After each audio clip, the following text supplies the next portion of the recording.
Hey everybody, Sam here, also known as Mr. Stainless001, and today we're back talking about Shadow of War, or more importantly, Shadow of War speculation. So this is a series here on my channel where each episode I take a different topic, a different character, a different piece of Lord of the Rings lore that we may perhaps come into contact with in Shadow of War. As always, let me know down in the comments below what you think of today's episode, and let me know your thoughts and theories. But in the meantime, let's get stuck into it. So what I want to do in this episode is actually draw our attention to a character that we see on the Shadow of War cover art. Now, most of the characters that we see on the cover art are characters that we know. We've got Talion, Celebrimbor, Hybrid, we've got Orcs, we've got the Balrog, Sauron, Witch King, all those kinds of guys. Those characters we know, are also in the game. We've also got the Gondorian soldiers that were confirmed and shown off to us through the Minas Ithil footage that we saw weeks back. But there are two characters that we haven't had expanded upon. One of them is this character on the left with the hood and cowl. The one on the right is the one that I want to talk about today. This character that looks a lot more earthy, shall we say. Now, what I want to speculate, what I want to put out there is that I believe that this character is a Dryad. But as always, just know that this is just speculation. This is just me using what we know about Lord of the Rings and applying it to the game itself. So there's a couple of canon and lore examples from passages to just general pieces of information that we know about Lord of the Rings that would agree and prove the fact that Dryads do exist in the Lord of the Rings universe, that they do exist in Middle-earth, and that perhaps we could come across them in the game. So what we know about Dryads already is that they aren't native to Middle-earth. They're known as Tavaro or Tavaron in Elvish, and they were a race of apparently beautiful humanoids that lived on a separate region and were created by the Father of all. The actual history as to how they tie in to the Middle-earth that we know and love is that during the War of the Ring, an army of 90,000 Dryads actually came to help the free nations of Middle-earth, the alliance of elves, men and dwarves, etc, etc. And the Dryads came to help in the region specifically of Rivanion. Now that region is up in the northeast of Middle-earth. It's really the region that encapsulates Mirkwood, which makes sense. You know, you've got these Dryads, these earthy creatures who then come and inhabit kind of one of the biggest forest in Middle-earth. Now, while Sauron continued his role in attacking Gondor and carried out that tactic, the Dryads actually remained in Rivanion to help prevent Easterlings from attacking the region, which seems to make sense. So we know already that we had 90,000 Dryads, a kind of an army of 90,000 Dryads. They stationed themselves in Rivanion, which is more or less Mirkwood, and we know that they stay there. We don't have any other information to say that army of 90,000 Dryads died out. We don't have any information to say that they then spread further than Mirkwood and kind of expanded forth into the greater Middle-earth world. However, we do know that they exist and that they were there. Now, one thing is that Mirkwood is a little bit away from Mordor. It's a bit of a walk.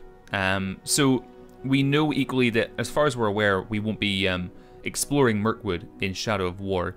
So in that regard, it's probably safe to say that these Dryads that are in Mirkwood may not be the Dryads that we are going to come into contact with in the game, if we do come into contact with them at all.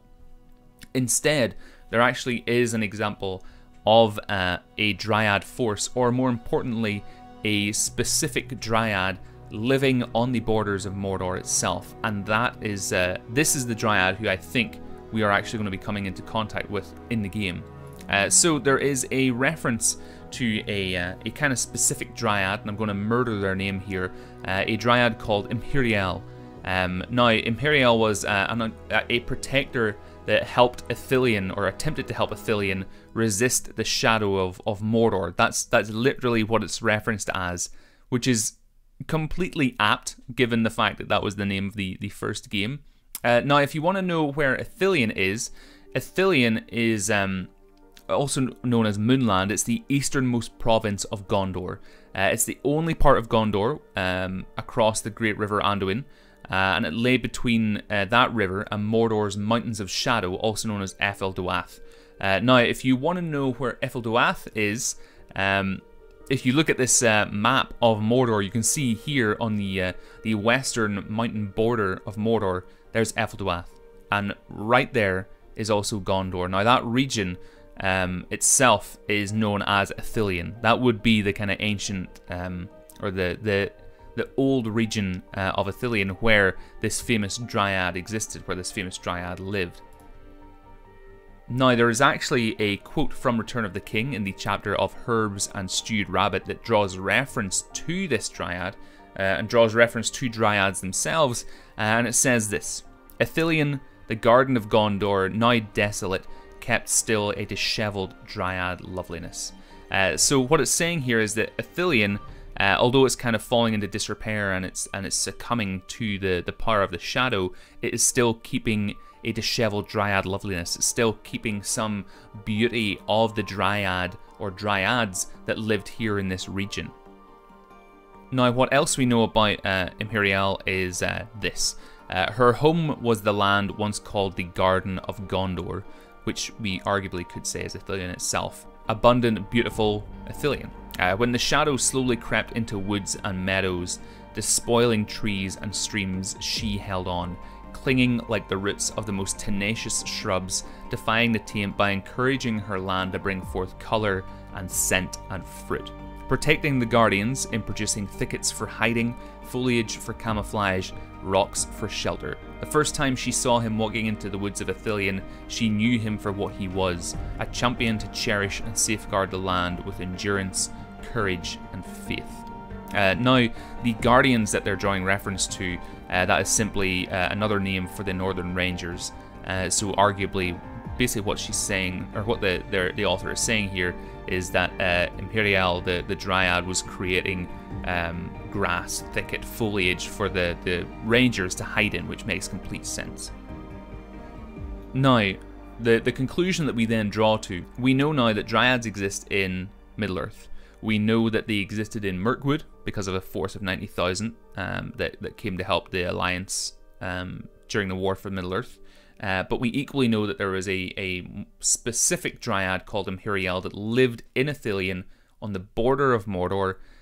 We equally know that in Shadow of War that there are going to be a number of regions that we as the player will be able to explore, inhabit, invade arguably, and take over fortresses in.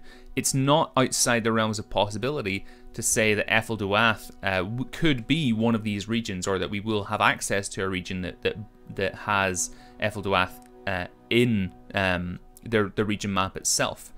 Could it be that in that region that equally contains Ephel-Duath that we will come across the Dryad Imheriel, or will we come across simply another Dryad that is a descendant, a part of the family that Imheriel exists in?